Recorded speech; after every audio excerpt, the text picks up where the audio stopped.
আসসালামু আলাইকুম, সবাই কেমন আছেন? আজকে আমরা কিছু ইসলামিক প্রশ্ন উত্তর নিয়ে আসছি। তো আপনারা ইনশাল্লাহ পুরো ভিডিওটা সুন্দর করে দেখবেন, তাহলে বুঝতে পারবেন ইসলাম বিষয় সম্পর্কে।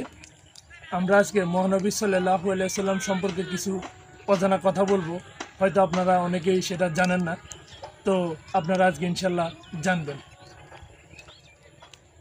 মহানবী হজরত মুহাম্মদ সাল্লাল্লাহু আলাইহি ওয়াসাল্লাম কোথায় জন্মগ্রহণ করেন?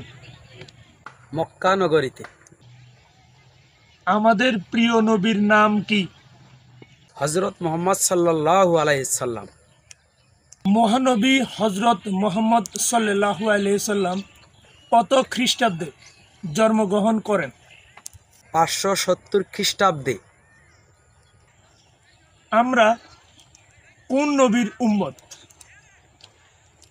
সর্বশ্রেষ্ঠ এবং সর্বশেষ নবীর। মহানবী হজরত মুহাম্মদ সাল্লাল্লাহু আলাইহি ওয়াসাল্লাম কোন বংশে জন্মগ্রহণ করেন? কুরাইশ বংশে। মহানবী সাল্লাল্লাহু আলাইহি ওয়াসাল্লামের গোত্রের নাম কি ছিলেন? বনি হাশেম। নবী হজরত মুহাম্মদ সাল্লাল্লাহু আলাইহি ওয়াসাল্লামকে মক্কার লোকেরা কি নামে ডাকত?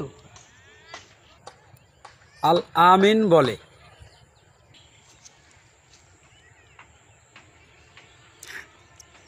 মহানবী হজরত মুহাম্মদ সাল্লাল্লাহু আলাইহি ওয়াসাল্লামের দাদার নাম কি ছিলেন?